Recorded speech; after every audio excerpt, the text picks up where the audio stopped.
ಎಲ್ಲರಿಗೂ ನಮಸ್ಕಾರ. ನಾನು ಚೈತ್ರ. ಇವತ್ತು ಡಿಫ್ರೆಂಟಾಗಿ ಚಿಕನ್ ಬಿರಿಯಾನಿನ ಮಾಡಿ ತೋರಿಸ್ತಾ ಇದ್ದೀನಿ. ಅದು ಹೇಗೆ ಮಾಡ್ಕೊಳ್ಳೋದು, ಏನೇನು ಬೇಕು ಅಂತ ನೋಡೋಣ. ಮೊದಲಿಗೆ ಯಾರೆಲ್ಲ ನನ್ನ ವೀಡಿಯೋನ ಹೊಸದಾಗಿ ನೋಡ್ತಾ ಇದ್ದೀರಾ, ನನ್ನ ಚಾನಲ್ನ ಸಬ್ಸ್ಕ್ರೈಬ್ ಮಾಡ್ಕೊಳ್ಳಿ. ಹಾಗೆ ಪಕ್ಕದಲ್ಲಿರುವಂಥ ಬೆಲ್ಲೈಕನ್ನ ಕೂಡ ಕ್ಲಿಕ್ ಮಾಡ್ಕೊಳ್ಳಿ.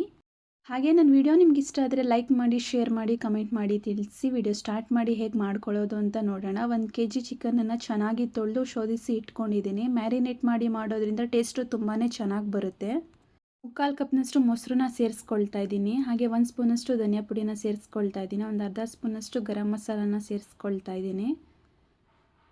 1 ಸ್ಪೂನಷ್ಟು ಅಚ್ಕಾರದ ಪುಡಿನ ಸೇರಿಸ್ಕೊಳ್ತಾ ಇದ್ದೀನಿ. ಖಾರ ನೋಡ್ಕೊಂಡು ಹಾಕ್ಕೊಳ್ಬೋದು. ಹಾಗೆ 2 ಸ್ಪೂನಷ್ಟು ಬಿರಿಯಾನಿ ಪೌಡ್ರನ್ನ ತೊಗೊಂಡಿದ್ದೀನಿ. ಬ್ರ್ಯಾಂಡ್ ಯಾವುದಾದ್ರೂ ತೊಗೊಳ್ಬೋದು ಬಿರಿಯಾನಿ ಪೌಡ್ರು. ಹಾಗೆ ಒಂದು 3 ಈರುಳ್ಳಿನ ಚೆನ್ನಾಗಿ ಈ ರೀತಿ ಫ್ರೈ ಮಾಡಿ ತೊಗೊಂಡಿದ್ದೀನಿ. ಇದನ್ನೆಲ್ಲ ಇವಾಗ ನೀಟಾಗಿ ಮಿಕ್ಸ್ ಮಾಡ್ಕೊಳ್ಳೋಣ. ಸ್ವಲ್ಪ ಎಣ್ಣೆನ ಸೇರಿಸ್ಕೊಳ್ತಾ ಇದ್ದೀನಿ. 1 ಸ್ಪೂನಷ್ಟು ಎಣ್ಣೆನ ಹಾಕ್ಕೊಂಡು ನೀಟಾಗಿ ಇದನ್ನೆಲ್ಲ ಮಿಕ್ಸ್ ಮಾಡ್ಕೊಳ್ಳೋಣ.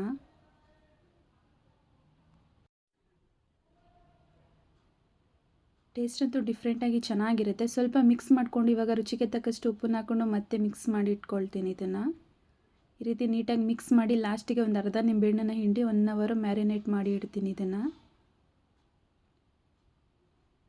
ಚೆನ್ನಾಗಿ ನೆನೆಬೇಕು. ಮಸಾಲೆ ಎಲ್ಲ ಚೆನ್ನಾಗಿ ಹಿಡ್ಕೊಳ್ಳುತ್ತೆ. ಇವಾಗ ಅಕ್ಕಿನ ನೆನೆಸ್ಕೊಳ್ತೀನಿ. ಅಕ್ಕಿ ನೆನೆಸೋದ್ರಿಂದ ಉದುದ್ರಾಗಿ ಬರುತ್ತೆ, ಬೇಗ ಕೂಡ ಆಗುತ್ತೆ. ಮೀಡಿಯಮ್ ಲೋಟದಲ್ಲಿ ಒಂದು 3 ಲೋಟದಷ್ಟು ಅಕ್ಕಿನ ಸೇರಿಸ್ಕೊಳ್ತಾ ಇದ್ದೀನಿ. ಒಂದ್ಸಲಿ ತೊಳೆದು ಇದನ್ನು 10 ರಿಂದ 15 ನಿಮಿಷ ಚೆನ್ನಾಗಿ ನೆನೆಸ್ಕೊಳ್ಬೇಕಾಗತ್ತೆ.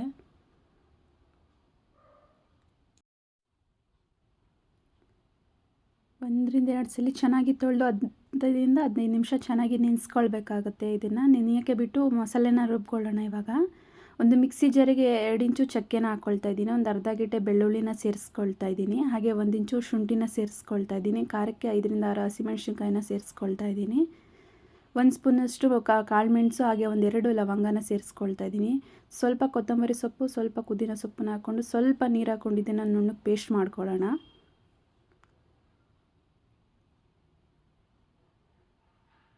ಈ ರೀತಿ ಜಾಸ್ತಿ ನೀರು ಹಾಕ್ಕೊಳ್ಬಾರ್ದು, ಸ್ವಲ್ಪ ನೀರು ಹಾಕ್ಕೊಂಡು. ಈಗ ಮಸಾಲೆ ರೆಡಿಯಾಗಿದೆ, ಹೇಗೆ ಮಾಡ್ಕೊಳ್ಳೋದು ಅಂತ ನೋಡೋಣ. ಪಾತ್ರೆ ಬಿಸಿಗಿಟ್ಟು ಎಣ್ಣೆನ ಹಾಕ್ಕೊಂಡಿದ್ದೀನಿ. ಎಣ್ಣೆ ಬಿಸಿ ಆಗ್ತಾ ಇದ್ದಂಗೆ ಪಲಾವ್ ಸ್ಪೈಸಸ್ಗಳನ್ನ ಹಾಕ್ಕೊಂಡು ಸ್ವಲ್ಪ ಫ್ರೈ ಮಾಡ್ಕೊಳ್ಳೋಣ. ಆದಷ್ಟು ಮೀಡಿಯಮ್ ಉರಿಲೇ ಸ್ವಲ್ಪ ಫ್ರೈ ಮಾಡ್ಕೊಳ್ಬೇಕು ಇದನ್ನು.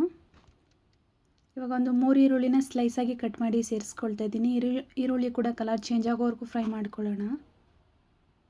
ಟೇಸ್ಟು ಡಿಫ್ರೆಂಟ್ ಆಗಿರುತ್ತೆ. ಇದೇ ಪ್ರೊಸೀಜರ್ನ ಕುಕ್ಕರಲ್ಲಿ ಕೂಡ ಮಾಡ್ಕೊಳ್ಬೋದು. ಇವಾಗ ಮ್ಯಾರಿನೇಟ್ ಮಾಡಿ ಇಟ್ಕೊಂಡಿರುವಂಥ ಚಿಕನ್ನ ಸೇರಿಸ್ಕೊಂಡು ನೀಟಾಗಿ ಮಿಕ್ಸ್ ಮಾಡ್ಕೊಳ್ಳೋಣ.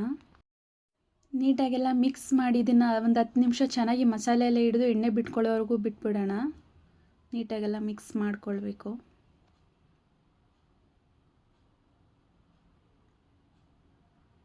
ಟೇಸ್ಟು ಡಿಫ್ರೆಂಟ್ ಆಗಿರುತ್ತೆ, ಚೆನ್ನಾಗಿರುತ್ತೆ. ನೀವು ಕೂಡ ಟ್ರೈ ಮಾಡಿ. ಹೇಗಿತ್ತು ಅಂತ ಕಮೆಂಟ್ ಮಾಡಿ ತಿಳಿಸಿ. ನೀವು ನೋಡ್ತಾ ಇರ್ಬೋದು ಚೆನ್ನಾಗಿ ಮಸಾಲೆ ಎಲ್ಲ ಹಿಡಿದು ಇವಾಗ ಎಣ್ಣೆ ಬಿಟ್ಕೊಂಡಿದೆ. ಒಂದು 2 ಮೀಡಿಯಮ್ ಸೈಜ್ ಟೊಮೊಟೊನ ಕಟ್ ಮಾಡಿ ಸೇರಿಸ್ಕೊಳ್ತಾ ಇದ್ದೀನಿ. ಬಿರಿಯಾನಿಗೆ ಟೊಮೊಟೊ ಜಾಸ್ತಿ ಹಾಕ್ಕೊಂಡ್ರೆ ಟೇಸ್ಟು ಚೆನ್ನಾಗಿರೋದಿಲ್ಲ, ಹುಳಿ ಹುಳಿ ಆಗಿಬಿಡುತ್ತೆ.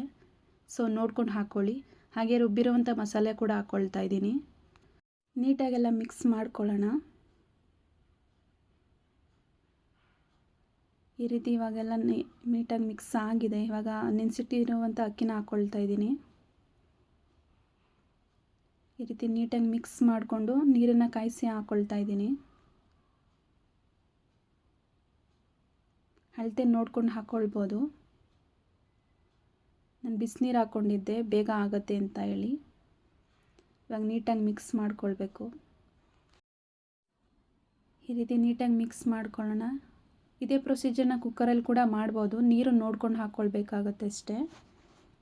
ಇವಾಗ ಪ್ಲೇಟ್ನ ಕ್ಲೋಸ್ ಮಾಡಿ ಒಂದು 10 ನಿಮಿಷ ಬಿಡ್ತೀನಿ. ನೋಡಿ ಈ ರೀತಿ ಮಧ್ಯ ಮಧ್ಯ ತಿರುಗಿಸ್ಕೊಳ್ಬೇಕಾಗತ್ತೆ. ಪಾತ್ರೆಯಲ್ಲಿ ಮಾಡ್ತಿರೋದ್ರಿಂದ ತಳ ಹಿಡಿದ್ಬಿಡುತ್ತೆ. ಹಾಗಾಗಿ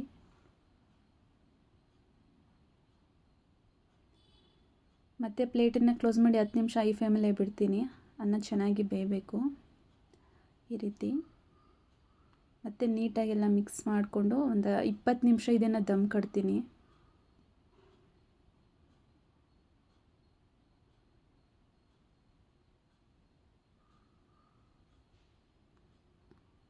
ಪ್ಲೇಟ್ನಾಗ ಇಟ್ಟು ಈ ರೀತಿ ದಮ್ ಕಟ್ತೀನಿ ಒಂದು 20 ನಿಮಿಷ. ಆದಷ್ಟು ಲೋ ಫ್ಲೇಮಲ್ಲೇ ಇಟ್ಟು ಚೆನ್ನಾಗಿ ದಮ್ ಕಟ್ಟಬೇಕು ಇದನ್ನು. ಆಗಿದೆ, 20 ನಿಮಿಷ ಆಗಿದೆ. ಇವಾಗ ರೆಡಿ ಆಗಿದೆ ನೋಡಿ, ನೋಡ್ತಾ ಇರ್ಬೋದು ಚೆನ್ನಾಗಿ ಉದುದ್ರಾಗಿ ಬಂದಿದೆ. ಮಸಾಲೆ ಕೂಡ ಚೆನ್ನಾಗಿ ಹಿಡ್ಕೊಂಡಿದೆ.